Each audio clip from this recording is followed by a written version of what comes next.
Hello students, today I Priya Rohira welcome you all in my next class. As you know that we are learning chapter 1 Python Pandas of class 12th IP. And in this session I am going to explain you my next topic, that is series object attribute. Series object attribute. What do you mean by attribute? When we create series object, all information related to it is available through attributes. उस series object के बारे में जो भी extra information है वो आप उसके एट्रीब्यूट्स के थ्रू फैच कर सकते हैं. Some common series objects are index, values, D types, shape, N bytes, endim, size, item size, has nones and empty. One by one I will explain you all attributes. My first attribute is index attribute. We can access the index array of an existing series object. अगर आपको किसी भी series object की सिर्फ index array को get करना है, then you will use the index. Have a look on the example. Here you can see that I have created a series. I had passed a list array for data and index is ABC. When you will get s.index, that means you want to get only index. Have a look on the output. As you can see that my index is ABC, ABC. So in that case you can see only index part. My next attribute is value attribute.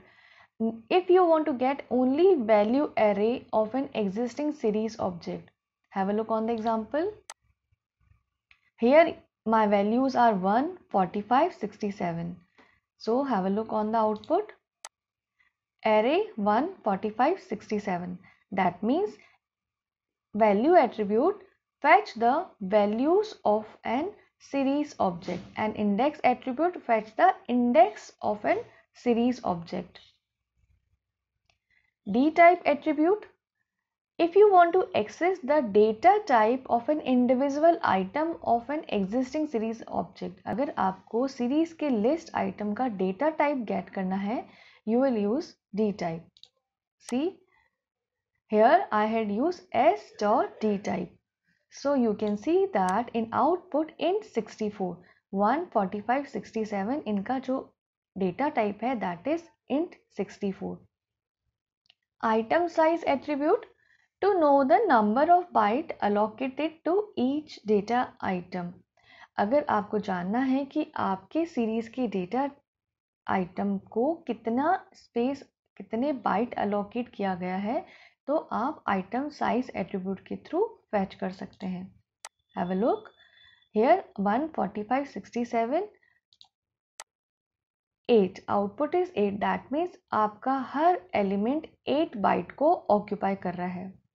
तो आप किसी भी element का अगर आपको allocated bytes निकालने हैं तो you will use item size attribute. Shape attribute. To know the number of elements in series object. आपको जानना है कि आपके series object में total number of elements कितने हैं, then you will use. Here you can see that I am having 1, 2, 3. So you can see in output 3 is written. Endim attribute. To know about the dimension in series object. वैसे endim attribute आपका 2D array में या data frame में ज़्यादा अच्छे से work करता है, प्रॉपर आउटपुट देता है, क्योंकि आपका जो सीरीज ऑब्जेक्ट है वो वैसे भी बाय डिफ़ॉल्ट वन डायमेंशनली होता है, बट फिर भी हम इस एट्रीब्यूट को इस पर अप्लाई कर सकते हैं. सी, यहाँ पे आपको पता है कि हमारा ये वन डायमेंशनली होता है. Have a look on the output. Answer will always be 1 in case of series object. Size attributes fetch the number of elements from the series object. See, here my series and you can see the output 3. You can see this note, both shape and size attribute tells the number of elements of a series object. दोनों जो shape and size attribute हैं वो आपको number of element he show करते हैं. Only difference in display of output, सिर्फ इन दोनों के आउटपुट में डिस्प्ले है. आपने प्रीवियस में देखा था कि आपका आउटपुट 3 कॉमा, शेप अगर आप यूज करते हैं तो आउटपुट का डिस्प्ले आएगा 3 कॉमा, और साइज के केस में कोई कॉमा नहीं है, सिंपल 3 है। तो आप इस पॉइंट को थोड़ा सा माइंड में रख सकते हैं। n byte attribute. If you want to know the total number of byte, that means I have written size multiply by item size. Size क्या करता है, आपका number of elements fetch करता है, एंड आइटम साइज क्या करता है कि उसने कितनी साइज ऑक्यूपाई करी है पर एलिमेंट ने वो ऑक्यूपाई करता है। तो हम इसको नंबर ऑफ एलिमेंट से मल्टीप्लाई करते हैं। So you can see that this is my previous example and the output is 24. How? because my number of element is 1 2 3 and per element per item size is 8, so 8 multiplied by 3 is 24. तो आपके जो series object है उसने total amount में कितना space occupy कर रखा है, 24 बाइट्स। एम्प्टी एट्रीब्यूट, अगर आपको चेक करना है कि आपकी सीरीज एम्प्टी है या नहीं तो आप एम्प्टी एट्रीब्यूट के थ्रू चेक कर सकते हैं। See, in this case your series is not empty. मैंने यहाँ पे लिस्ट पास करी है और उसमें 3 आइटम्स हैं, तो इसका आउटपुट आएगा फॉल्स, मीन्स मेरी सीरीज एम्प्टी नहीं है।